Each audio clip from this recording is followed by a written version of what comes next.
And my light tells me that we are recording now. So good evening, everyone. Welcome to Back to School Night 2021 virtual. We are recording this session. We will be sending out a link to parents. And for those of you who are joining us live, thank you, thank you. I believe the chat is open. Ms. Bowman's going to be sort of keeping an eye on the chat for us, and we will do our best to answer questions as they come up. So please feel free to pop them in the chat, and we will either answer them live, or if we run overtime, we will certainly put out an email with the frequently asked questions and get answers to you for everything. So don't hesitate to put them in a private chat, either to Ms. Bowman, Ms. Weil, or myself, and we will take care of those questions as they come. So greetings, everyone. Let's start with prayer, and then we will dive right in. In the name of the Father, and the Son, and the Holy Spirit, amen.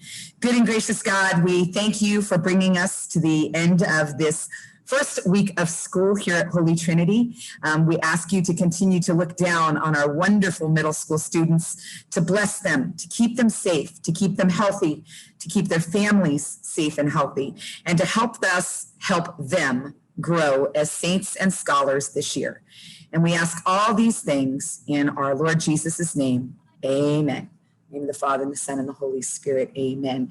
Father Ricky sends his regrets. He had other appointments this evening and can't join us, and tech isn't really his thing. So he would join us live if he could, but he is off site right now and is unable to. So just want to welcome you all again back to a wonderful year. To those of you who are new to us, welcome to the Holy Trinity family. We are delighted to have you. Your children have been such a great addition to our classes. I've gotten a chance to see a couple of you and tell you how much I love your children already. But it's always amazing to me how quickly the kids adjust and get welcomed into the group. They're out there playing as if they've been part of the group forever. So thank you for sharing your children with us. And thank you, as I said to Mr. Goodell, who is a middle school, public school math teacher, I never cease to be amazed at how wonderful our kids are.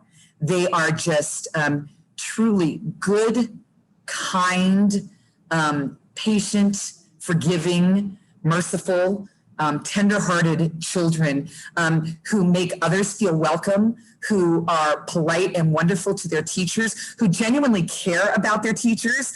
They're all enjoying fussing over Miss Bowman as she brings this baby into the world later rather than sooner, we're hoping. But they're just, they truly are amazing. And we are just so thankful that you give us this opportunity to work with them. We are a team. We do everything together up here, from lesson planning to conferences. Our goal is always to work together with you to give your child the best opportunity to be successful in middle school, which hopefully translates to successful in high school, career, college, and ultimately to be saints in heaven.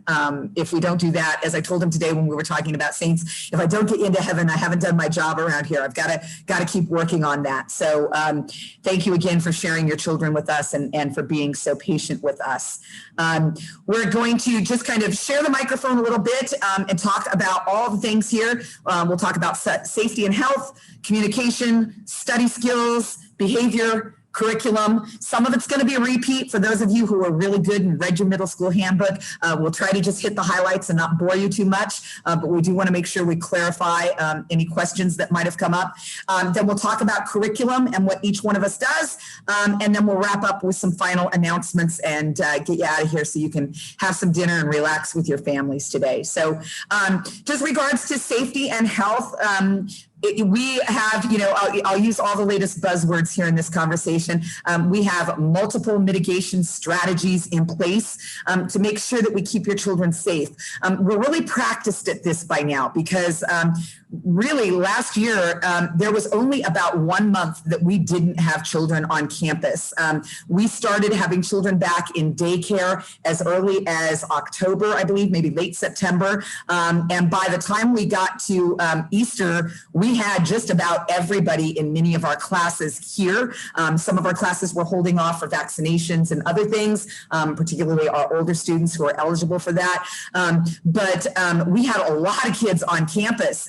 And so we've gotten really good at following those more stringent guidelines of last year, and we've just kept them in place. Even though some of those guidelines have been relaxed, we've pretty much kept everything in place. Our children are socially distanced in the classroom. Masks are required whenever there's somebody in the room. The three of us are sitting in 3 separate rooms right now so that we can breathe and talk to you a little easier without a mask. But generally speaking, we're all masked up when we're indoors.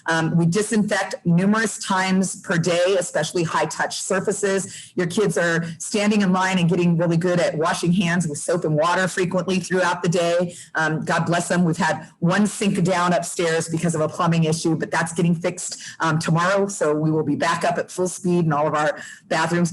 The kids are really good about keeping socially distant, even though they've missed each other. And many of them, even though they are allowed to unmask when they're outdoors and playing at a distance from each other, many of them choose to stay masked up anyway, either because parents have guided them or because they feel safer, and more power to them. Whatever they feel comfortable in is what we are strongly encouraging. They have sanitizer at their desk. They have their own supplies. We don't share supplies. If they do need to share a supply from my cabinet for some reason or from one of the teachers' cabinets for some reason, they sanitize before and after. And so we're doing just everything in our power to keep your children safe and healthy going forward. We realize that these are difficult times for parents. And we know that you put your trust in us and your children back. And we are just really so thankful. And we promise to do everything we can to keep that trust sacred and ensure that your children are safe and well cared for here at Holy Trinity. So do know that we're doing everything. Ms. Bowman, you want to talk about the what ifs? Yeah, although it's sad to think about what ifs, they are a reality. And just so you guys know, we are prepared for anything that could possibly happen in the future. Whereas a couple years ago, year and a half ago, we had to pivot very quickly, and it was a learning curve for all of us. We've gotten really good at it. So if we have to go back to doing online learning, if we have to go back to a hybrid model, if we have to go back to whatever it is we had to do to get through, we're gonna get through. We're still using Google Classroom. Everything that we were doing before, assignments being uploaded, the kids being able to communicate with us, that is staying exactly the same. None of that is changing. And if, like I said, we have to do something where we're all at home or half of us are at home, we can go ahead and do that without it being so traumatic as it was before. And we do follow all the health department guidelines as far as, you know, if a child starts to feel ill at school, we have an isolation room. Ms. Torres is an expert at all the health guidelines and how to take care of all those situations. Should someone become COVID positive, there is a tree that we have to follow as far as reporting and giving you certain information while protecting, obviously, the privacy and medical history of any student. But do know that we are following all of the rules. We were inspected last year. I'm sure we'll have another inspection coming. And I was quite pleased that when they came around, they actually had a team of doctors with them that they were training. And they actually took back a couple of ideas of stuff that we had done because they were so pleased with the way things were. So just know that we really are working hard to make sure that everything is safe. For those of you who have children who might not be as organized as some of our babies are, Google Classroom is like your best friend because we load up our handouts, our assignments, etc. on there. If a child gets home and they've forgotten something, it's really easy for them to download it off Google Classroom and print it if they've got access to do it, or at least look at it if they need to study for a test or something. They do have access to all those things through Google Classroom. So never let them tell you that they don't have access to their materials. It's pretty much all there all the time, and they can get it. And if they don't know how, have them email us. I know my colleagues and I answer emails pretty much all the time. And I've told the kids, don't be shy about that, which kind of takes me into our next point that I'm going to talk about. If you know me at all from previous years, you know I harp about communication. It seems like no matter how much communication you do, it's never enough. There's always more that we could do. But here are some of the things that we do to kind of keep you in the loop. Sorry about that. First of all, we work together as a team. There's not a day that goes by that Ms. Bowman and Ms. Weil and I aren't conferencing with each other about the children, how to help the children, how to make things go smoothly, about our curriculum. We use Class Dojo for quick reminders out to all of middle school, and you can feel free to use Class Dojo to message any of us. I try to answer those to take the load off of my colleagues if it's a general question. However, if it's a specific question to Ms. Bowman or Ms. Weil, they'll pop in and answer that too, so know that you can. If you are a new family, I sent home a dojo flyer with your child. Look in their green folder. They may not have given it to you. I saw it in a couple green folders today when we were cleaning things out. So do know it's there. If you didn't get it and you need another link, just send me an email and I'll happily email you the link to get into Class Dojo. School Speak is your best friend once we start entering grades. If you don't remember your sign-in information, feel free to email us. We can't send you your password or username, but I can request for School Speak to send it out to you. What I'd urge you to do is make sure you look in your spam folder, because sometimes emails from School Speak, if you haven't whitelisted them, emails from School Speak sometimes end up in people's spam folders. If you're not getting our weekly email, get logged into School Speak. If you can't do that, email me. And let's make sure that we've got the right email address for you in School Speak. And then if we're doing all of that, then I'd say check your spam folder and see if maybe it's landing in spam. Generally speaking, we send out an email once a week, usually on Saturday or Sunday. This week I've been kind of hitting every day just with urgent reminders for the first week. So we do try to keep that going. Email is the best way to get a hold of all of us. Do remember we are teaching during the day. So if you send us an email at 10 o'clock in the morning, we may not see it until 3 o'clock in the afternoon because our eyes are on the kids. We've got yard duty. We've got all sorts of things going on. And so if we don't answer you right away, it's generally because we haven't seen it. If you need to get a hold of us right away, the best task is to call or email Ms. Torres in the office because she will make sure that we get the message either via the phone or she will text us. Most of you have my cell phone number. I actually gave it to the kids the other day because I don't mind them texting for help for math. It's kind of the fastest way to get me in the evening time to get me to pay attention. And so you can feel free to use that too. I just ask that you tell me who it is when you call because if I don't know what phone is coming in, I won't answer that. The weekly report is another way that you keep track. For my returning families, there's no change to that. They need to get the weekly report signed every night. It's our way of letting you know if your child has missed an assignment, if they're having trouble focusing in class, if they're having any kind of difficulties. It's a great way for us to get quick information to you and for you to communicate any information back to us that you need us to know. You can always feel free to attach it to the weekly report and know that we look at that every single day when your kids come into school. Their daily planner, we check every day to make sure they're writing down all their homework. So if they get home and they say, we didn't have any homework tonight, ask to see their planner. I guarantee you there's something written down in there.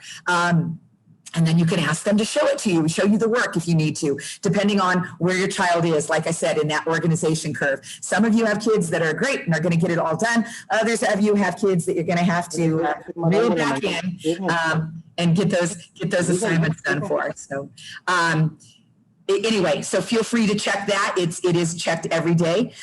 You are always welcome to request a conference of us.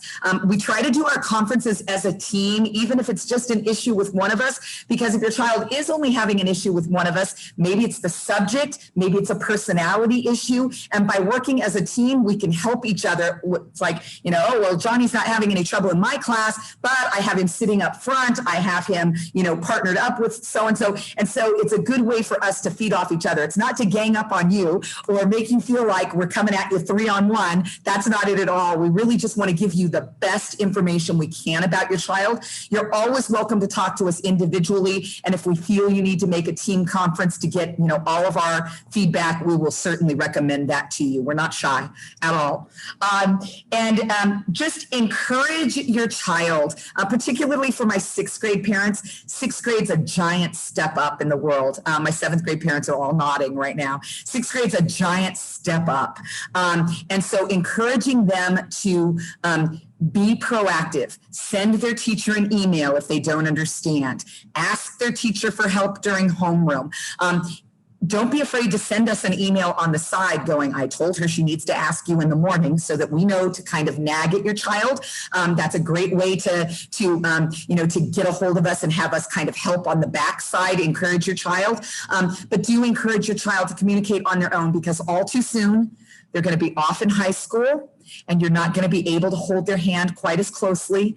They're going to have even more teachers, even more expectations, and an even larger group of children that they're interacting with. So do encourage them to gain those skills now. I was talking earlier about all the skills I think our kids gained during COVID. They learned some things that they never would have learned without having to be so independent last year, and I'm happy for them. But that being said, they always need a little hand holding, even up through 8th grade, moms and dads. Just because they're a little older doesn't mean they've completely mastered all of those skills. So thank you for helping them out and encourage them. Just continue to encourage them. I know it can sometimes be scary to talk to the principal or the teacher or, do I really want to go talk to Miss Bowman? I don't know. She might be mad at me. Just really encourage them. We promise not to bite their heads off. We promise to be gentle with them and to help them every step of the way. Just encourage. And if they're not wanting to talk to us, then you talk to us and you tell us what's going on so we can figure it out and help them on the backside. Okay, and your best source of communication you've already seen, that's the middle school handbook. It's got all sorts of answers to all sorts of questions in there. So feel free to refer back to it at any time. Thank you all for reading it and signing it and getting it sent back to us. Ms. Bowman, you want to talk about study skills and high expectations in middle school and all that good stuff? Sure.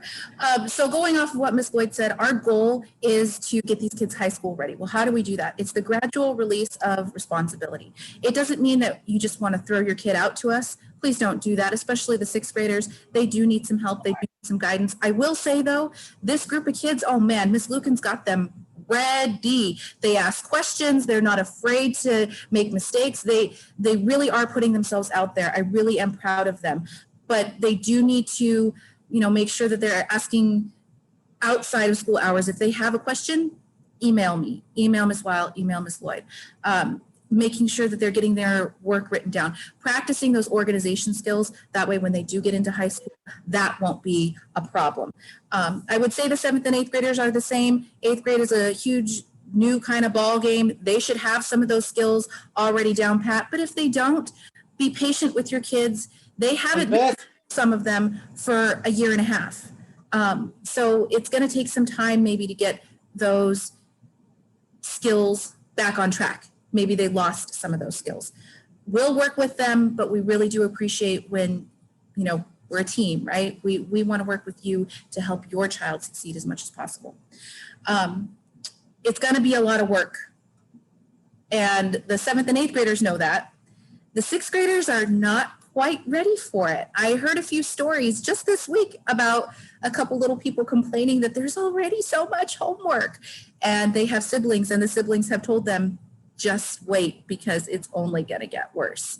However, if you are noticing that your child is spending an exorbitant amount of time doing homework, that they're sitting there frustrated, that's not productive. It's not productive learning. It's not productive for us the next day. We need to know. So the best thing to do for them, and we've all said this, stop doing your homework, email your teacher, say, don't understand, I need some help, can I talk to you tomorrow? That's the best solution to that problem. If it's a tech problem, I can't get into this website, it's not working, it's not letting me do this thing, whatever it is. If it's an actual, I don't understand the assignment problem, just tell them, hey, let your teacher know. Teachers aren't going to be mad at you. We might not respond right away, but we'll get you, okay? But the workload is going to increase. If they go to homework club, please know that they're not going to get everything done in homework club. If they do, great. Some days are light days and they'll get everything done. Awesome, great. Some days, not so much, okay? They might just get 1 or 2 assignments done. Better it be done accurately than have them go home and be like, well, I worked on half of it and then I was doing something else. We try in Homework Club to really say, okay, you're working on this first. You're doing this first. And then most of us sign off on that particular assignment. Okay. So if you're doing your job, like we're doing our job, look at that planner, look at their agenda every night and say, okay, you did this, this, and this in Homework Club. Let's work on this. And generally we try to do the hard assignments in Homework Club. So what you'll see at home, vocab assignments, studying, things like that, your AR reading, that's what should be done at home. The hard stuff should be done here at school because we're here and we can help. But again, if there's that struggle, please let us know. You're looking maybe for an hour, hour and a half of homework, depending. Again, it varies. Homework is Monday, Tuesday, Wednesday this year because we all figured out that, well, Fridays are generally testing days. So better for them to go home and just study. The Thursdays are the lightest days. You don't need that homework club, okay?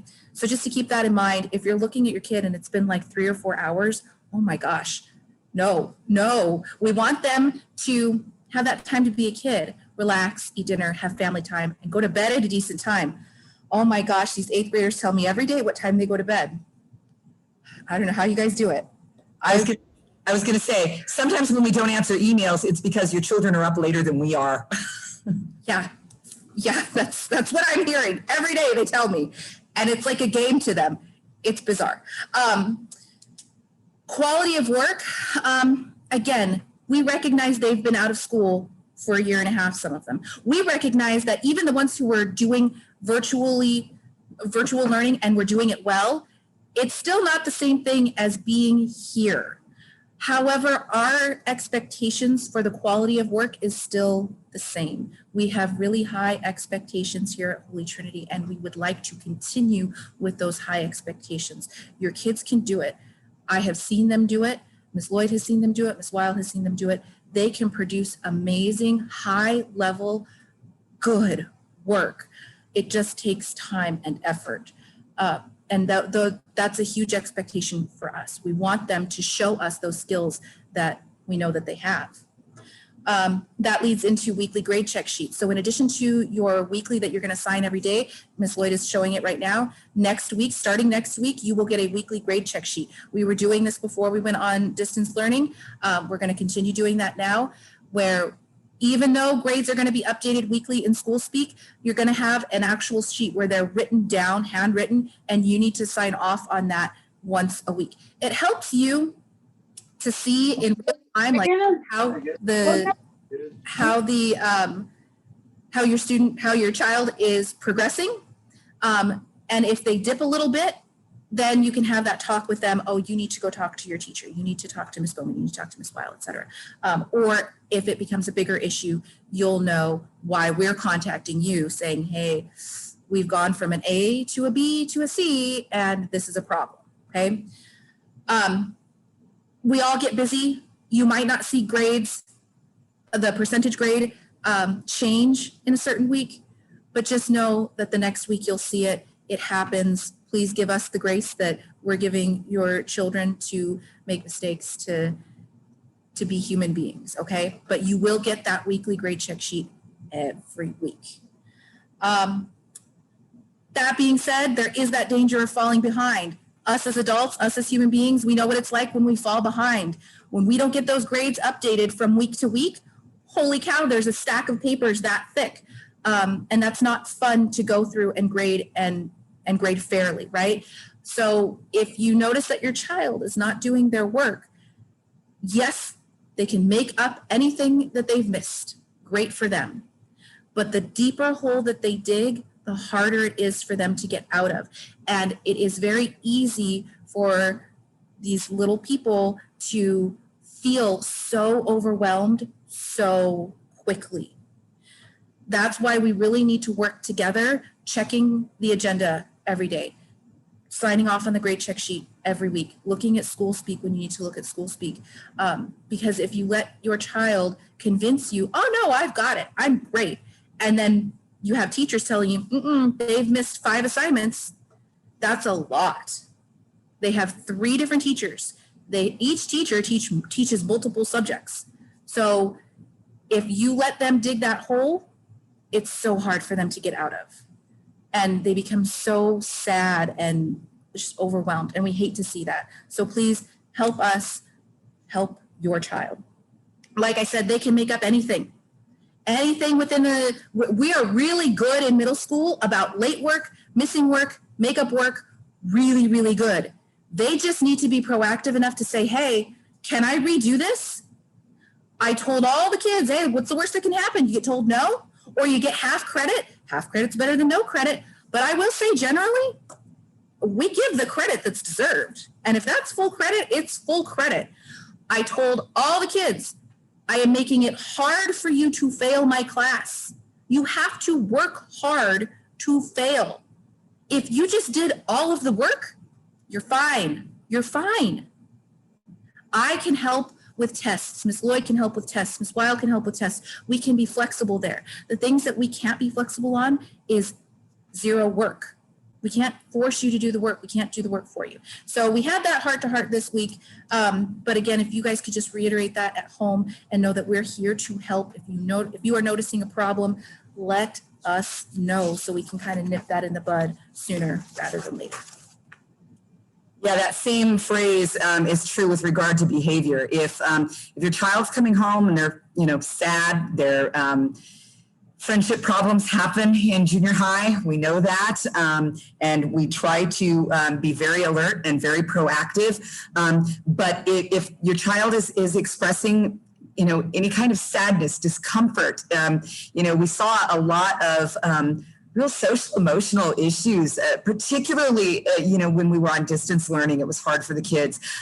So please don't hesitate to reach out to one of us and say, hey, my child's not wanting to come to school, or they're saying so-and-so is making fun of them. Don't wait for it to become a huge problem to say something. You are never a bother to us. I would rather hear about a tiny problem that you just want us to keep an eye on than have you wait to the point where your child doesn't want to come to school and then hear about it. Speak to us, let us know so that we can be proactive and we can help your child with whatever's going on, whether it's a tiny issue or a big issue. Sometimes it's just little friend issues. Girls are harder than boys at this age and with regard to those kinds of issues. So just help us help them. That communication is really the key to us doing it. We try not to get involved in off-campus stuff. We know that children have friendships off campus and, they're online and they're TikToking and they're whatever the latest Instagram or whatever they're on. I date myself as soon as I start talking about this stuff. So I'll try to keep it vague, but we know that they're all out there doing whatever is exciting to them and you allow them to do, of course. And sometimes they forget and they're unkind to each other on those things. And we try not to get involved in that stuff, but if it overlaps and starts affecting friends at school, please know that we will get involved. Even though it's stuff that's happening at home under your control, if it bleeds over into school, if it affects learning, if it affects friendships, if it affects the social, we will reach out to you and have a conversation about it. Not in order to punish, not in order to, bring down the wrath of God on them, but rather to help educate them that things that are online are forever, and that, we need to think before we speak, particularly when we're online.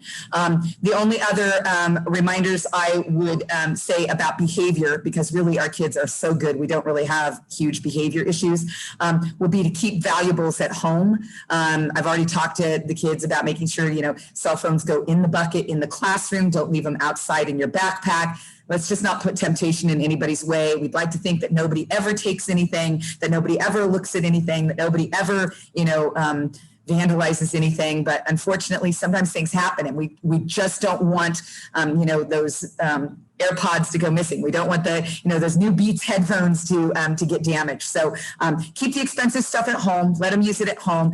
Send the Dollar Tree headphones to school, and don't let them bring lots of money. Sometimes kids whip out 50s in the office, and I'm just like, third graders whip out $50 bills in the office. I'm thinking, oh my goodness, I wonder if mom and dad know they have a 50.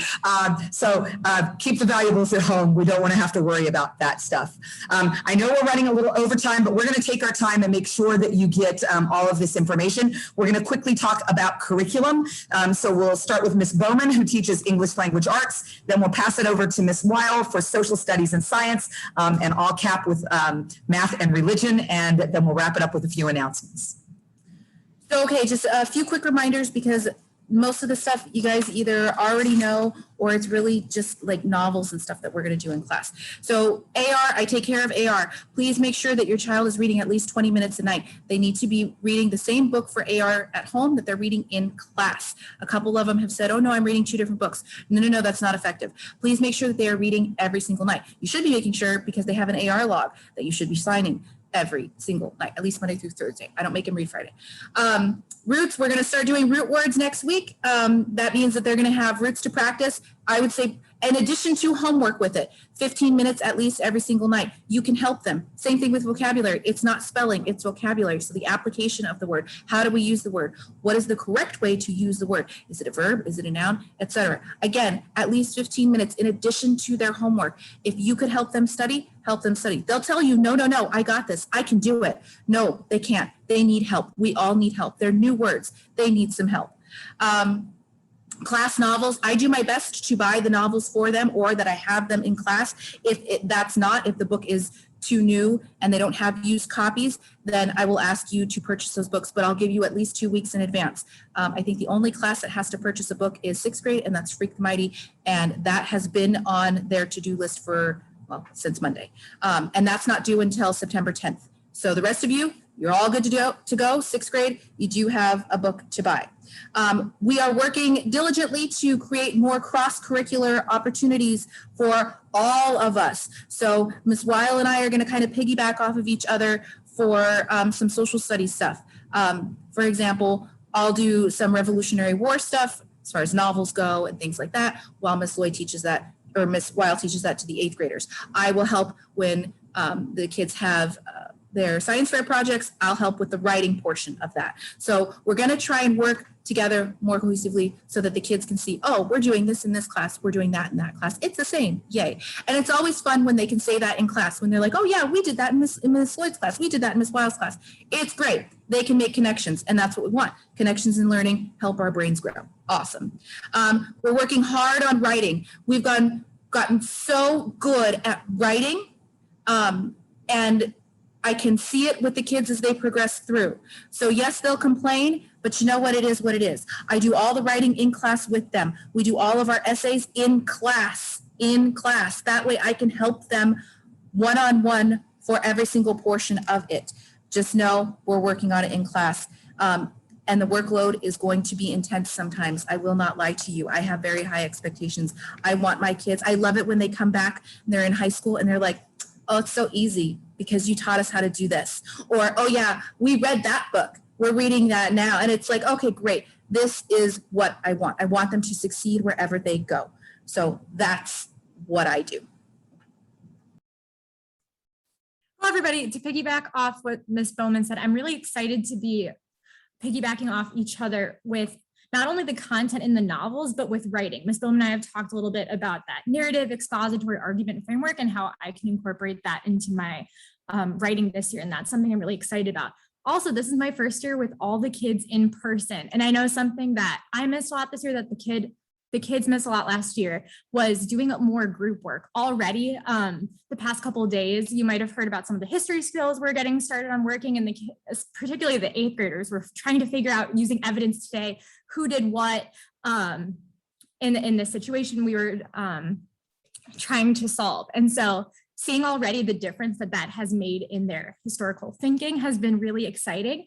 And I think the pair of that with science and social studies, especially at the middle school level, is a really, really good fit. At the middle school level, both science and social studies are very inquiry-based. This idea that you have evidence and you're trying to figure out, well, what does this mean? Not starting with the claim, which a lot of our middle schoolers love to do, but starting with the evidence and figuring out, okay, how do I put this all together so that I can articulate what I'm thinking and what I know. And so I think that those are going to play off each other really well. And I'm really excited to see how that, along with the writing practice in the small groups, really grows this year. And I am honored and blessed to have your children for religion and math. Not two subjects that you normally assume to be together, but I'm truly excited to be able to teach religion with them. We've already gotten off to a great start talking about saints. We've got a new program that we're implementing across all grade levels this year, which is virtue education. So you'll be hearing about them talk about that cross-curricularly. I know Ms. Weil was working on it. I know Ms. Bowman was doing some quick writes on it. And so we are excited. You will be getting some more information about the virtues that we're working on each month in the family newsletter, so that you can hopefully watch our children grow in those virtues as well. We are back to boot camp basics in Catholicism, making sure they've got their vocabulary for Mass, making sure they know their prayers, helping them know the saints. We're doing a lot of writing in religion as well as in math. We had the kids today write a little explanation paragraph about how they solved the problem in math. And for some of them, they haven't done that in a while because we didn't do a lot of it on distance learning. And so it was a little frustrating today for them, but we'll be doing more and more of that because it's so important that they be able to articulate their thinking using words. They're good at using the numbers. It's a matter of writing about it using the words. Right now in math, our focus is fourfold. We do math fact practice every day. For my 7th and 8th graders, it's a breeze. They are skimming through it. My 6th graders I saw today still doing this when we were doing our little math facts. So continue to be patient with us. We'll do a little practice every day and hopefully their fluency will get better and better as we go. There is vocabulary in both religion and in math. I'll try to ping pong it so it's not heavy in both classes every week and go back and forth. I'm taking a couple of weeks before I start math vocabulary because we have quite a bit of religion vocabulary just to get through as I train them to be altar servers again. And so all of our students will learn what it takes to be an altar server, whether they serve at just our Mass with school or whether they serve at parish Mass. Once we're allowed to have altar servers again, which hopefully will be coming soon, we want them all to be trained, and that means a lot of vocabulary, fortunately or unfortunately. They were cute today. Some of the older kids were like, I know most of these words. So I'm excited about the fact that they know it. We also do a little problem solving in math every day. How many of you parents hated word problems as a kid? Yeah, we don't want your children to grow up like that. We don't want them hating word problems. Life is word problems. And we want them to feel really comfortable with it. So we do lots of practice on word problems. The Common Core is filled with problem solving. And we want them to get really good and really comfortable with that. It helps make that transition to Algebra 1 and Algebra 2 even easier when they get there. And in math, while religion is whole class instruction with 6th grade focused on Old Testament, 7th grade focused on New Testament, and 8th grade focused on church history and morality, our math is all over the place with small group instruction. I take your child where they are, wherever that may be, and we push them to the next level. Last year, we had some 5th graders that were starting in pre-algebra. I've got some 7th graders this year that are almost through all of Algebra 1. So we've just got kids all over the place. And we've got some kids who are on grade level doing exactly what they're supposed to be doing. We've got some kids that need a little extra help to get up to grade level. I do my best to work with all of those groups every day, but it's really important to me, and I've told the kids this over and over again, but it helps to have you re-emphasize this. I never want them to practice math incorrectly. If you've ever, as a child, learned how to do math and you got it slightly mixed up in your head, it makes it really hard to unlearn it. And so if your child is just not getting it for some reason, tell them to stop, shoot me an email. If I can help them untangle their thinking, if it's a little problem, I'll try to help them. Otherwise, I'll tell them to wait till morning. Chances are they're not the only child having difficulty. Sometimes it's a bigger group issue that they're having. And I will do my very best to get them untangled and get them moving along. I want your child to be challenged. So sometimes math, they may complain a little bit that we're pushing hard and we're pushing high. But that's, again, so that when they get into high school, they are feeling comfortable, confident, and ready to go at whatever life throws at them. And I really am here to hold their hand every step of the way. I want to keep them challenged and not bored, but I never want them to be stressed out the way I was about math when I was a kid. When I was in, 4th and 5th grade, I had the stomach ache and I avoided math class. I never want your kids to be that kid. I never want them to feel like they need to avoid. So homework every day, but do tell them, if they're crying over it or feeling, in knots over it, have them reach out to us and get the extra assistance. Sorry about talking so fast here. I know I've got another group in the pavilion waiting for us. So I will make our closing announcements as quickly as possible here.